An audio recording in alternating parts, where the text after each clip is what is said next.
हम में से बहुत सारे लोगों को सवाल आते हैं कि गूगल क्लाउड क्या है? और गूगल क्लाउड अगर हमको सीखना है तो हमें कौन सी सर्विसेज जो है तो वो सीखनी चाहिए? और गूगल क्लाउड सीखने का सबसे आसान तरीका कौन-सा है, जो हमें आसान लफ्ज़ों में समझ में आए और हमको अच्छी से अच्छी अंडरस्टैंडिंग गूगल क्लाउड की हो पाए? तो वेलकम टू आसिफ सोर्स। आज के वीडियो में हम देखने वाले हैं Google cloud certified associate cloud engineer course के बारे में। तो चलिए शुरू करते हैं। अगर मैं गूगल क्लाउड एसोसिएट इंजीनियर की बात करूँ तो इसमें 200 से ज़्यादा सर्विसेज है और एग्ज़ाम में आपको 40 प्लस सर्विसेज का नॉलेज एक्सपेक्ट किया जाता है। एग्ज़ाम आपसे इन डेप्थ नॉलेज के बारे में उम्मीद करता है, जो कि ये जो 40 सर्विसेज है इसके बारे में आपको इन डेप्थ नॉलेज हो। ये एग्ज़ाम आपके डिसीजन मेकिंग एबिलिटीज़ को टेस्ट करता है, जिसमें आप कौन से टाइम पे कौन से डिसीजंस लेते हो और किस सिचुएशन में कौन से सर्विस आप यूज़ करोगे, इसके बारे में आपको टेस्ट किया जाता है। किस सिचुएशन में कौन सी सर्विस चूज़ करनी चाहिए, ये कोर्स आपको इन डेप्थ नॉलेज देने के लिए और टफ डिसीजंस लेने की कैपेबिलिटी देने के लिए डिज़ाइन किया गया है।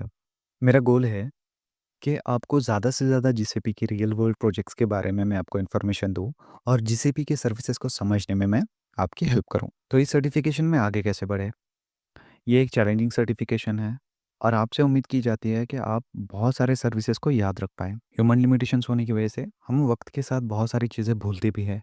तो उन चीज़ों को कैसे इम्प्रूव करें और वो सारी चीज़ें कैसे याद रखें, सोचिए और नोट्स को बनाइए। जब हम सीखेंगे और जब हम कोर्स स्टार्ट करेंगे तब आप वीडियो के साथ नोट्स भी बनाना स्टार्ट करें, क्योंकि नोट्स से हमें याद रखने की जो उम्मीद है, जो अंडरस्टैंडिंग है वो बढ़ जाती है। और अगर आप कोई चीज़ें भूल रहे हो, ये सर्विसेज भूल रहे हो, तो वीडियो को फिर से विजिट करके देखना ना भूलें। तो अगर मैं बात करूँ कि जब क्लाउड नहीं था, उस टाइम पे सर्विसेज या फिर चीज़ें कैसी होती थी?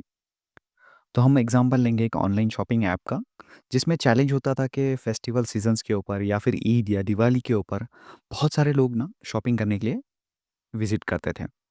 तो उस टाइम पे होता क्या था कि बहुत ज़्यादा ट्रैफिक बढ़ जाता था साइट के ऊपर और बाकी टाइम के ऊपर कम लोड होता था। तो इसमें क्या होता था कि आपके जो कंपनी के जो पैसे होते हैं, उसमें रिसोर्स बहुत सारा लेके रखने पड़ते थे कि जैसे दिवाली आने वाली है, तो दिवाली के ऊपर डेफ़िनेटली जो है तो यूज़र्स बढ़ जाएँगे, तो उस टाइम से कंज़म्पशन सर्विसेज़ का ज़्यादा होगा, तो जो फ़िज़िकल हार्डवेयर हुआ करते थे, वो एक्स्ट्रा यूज़ किए जाते थे। तो उसके लिए सॉल्यूशंस क्या होता था? पीक लोड हैंडल करने के लिए जो था, तो फ़िज़िकल इंफ्रास्ट्रक्चर जो होते थे, वो खरीदने पड़ते थे।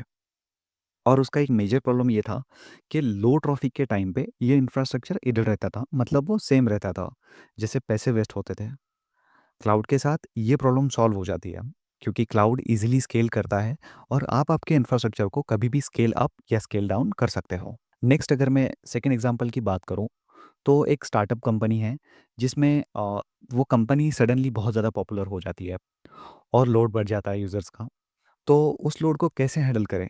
क्योंकि सडनली अगर कोई कंपनी पॉपुलर हो रही है, तो उसका इंफ्रास्ट्रक्चर भी बढ़ाना पड़ेगा, क्योंकि यूज़र्स के रिक्वेस्ट उतने हैंडल करने पड़ेंगे। तो उस चीज़ को कैसे हैंडल करना है? उसके लिए एक सॉल्यूशन था क्लाउड के पहले, जो कि स्टार्टअप कंपनीज़ होती थी, उनको इंफ्रास्ट्रक्चर खरीद के रखना पड़ता था और ये मान के चलना पड़ता था कि वो लोग सक्सेसफुल होंगे। बहुत सारे बिज़नेसेस ऐसे भी आए हैं, जिसमें कई सारे लोग सक्सेसफुल हुए हैं मेजॉरिटी में, और बहुत सारे केसेस ऐसे भी हुए हैं, जिनके अंदर स्टार्टअप्स जो है तो वो फेल हुए हैं। तो फॉर एग्ज़ाम्पल अगर हम सोचें कि हमारा बिज़नेस अगर सक्सेसफुल होता है या फिर नहीं होता है इन केस, तो वो भी इंफ्रास्ट्रक्चर का वेस्ट हो जाएगा, जो भी पैसे हम इन्वेस्ट कर रहे हैं सारे के सारे बर्बाद हो जाएँगे। और क्लाउड के साथ जो है तो ये प्रॉब्लम आपको फेस नहीं करनी पड़ती है।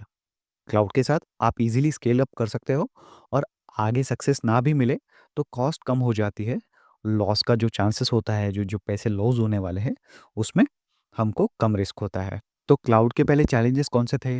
हाई कॉस्ट, जो कि इंफ्रास्ट्रक्चर खरीदने के लिए रहता था, बहुत महँगा होता था इंफ्रास्ट्रक्चर।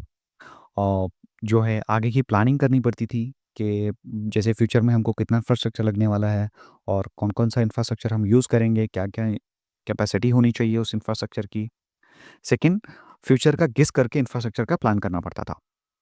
थर्ड, लो इंफ्रास्ट्रक्चर यूटिलाइज़ेशन होता था, जो कि अगर पीक लोड्स जब आते थे, सडनली ट्रैफिक बढ़ जाता था, पीक लोड्स होते थे, तो उस टाइम पे हार्डवेयर को यूटिलाइज़ करना मुश्किल हो जाता था।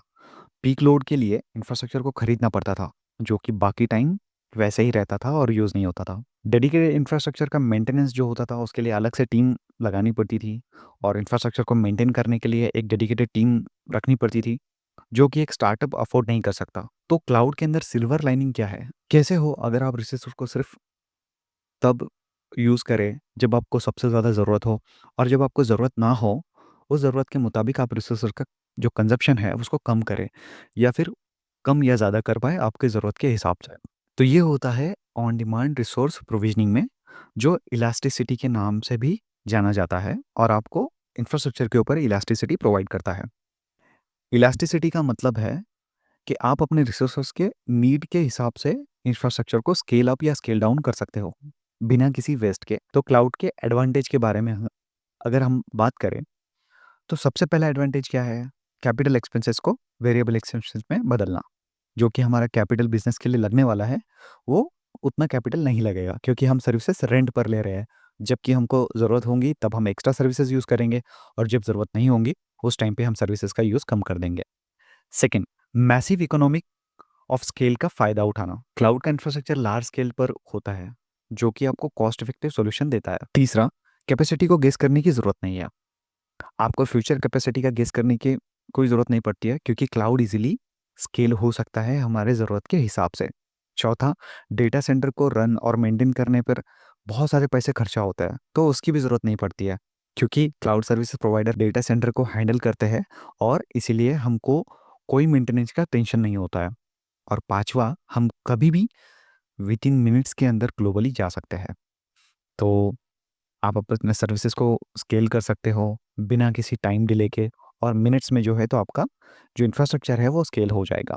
नेक्स्ट बात करें गूगल क्लाउड प्लेटफॉर्म की, जो कि टॉप 3 सर्विस प्रोवाइडर्स में से एक है। सेकंड, गूगल के ऊपर आपको जो है तो 200 से ज़्यादा सर्विसेज मिलती है। तीसरा, ये बहुत रिलायबल है, सिक्योर है और हाईली परफॉर्मेंट है। इंफ्रास्ट्रक्चर जब 8 सर्विसेज का पावर करता है, जिसमें 1 बिलियन से ज़्यादा यूज़र्स है, जैसे कि गूगल सर्च, जीमेल, यूट्यूब और बहुत सारे जीसीपी के जो सर्विसेज है, मेजर सर्विसेज है, हम उसके ऊपर वो सर्विसेज को यूज़ करते हैं। एक चीज़ जो मुझे बहुत पसंद है, ये क्लीनेस्ट क्लाउड है और नेट कार्बन न्यूट्रल एनर्जी को यूज़ करता है, जो कि इलेक्ट्रिसिटी होती है उसका 100% रिन्यूएबल एनर्जी से मैच होता है। ये पूरा कोर्स जो रहेगा जीसीपी के बारे में रहेगा, और आप इसे सीखेंगे जैसे-जैसे हम आगे बढ़ेंगे। तो बेस्ट लर्निंग पाथ क्या रहेगा जीसीपी को सीखने के लिए?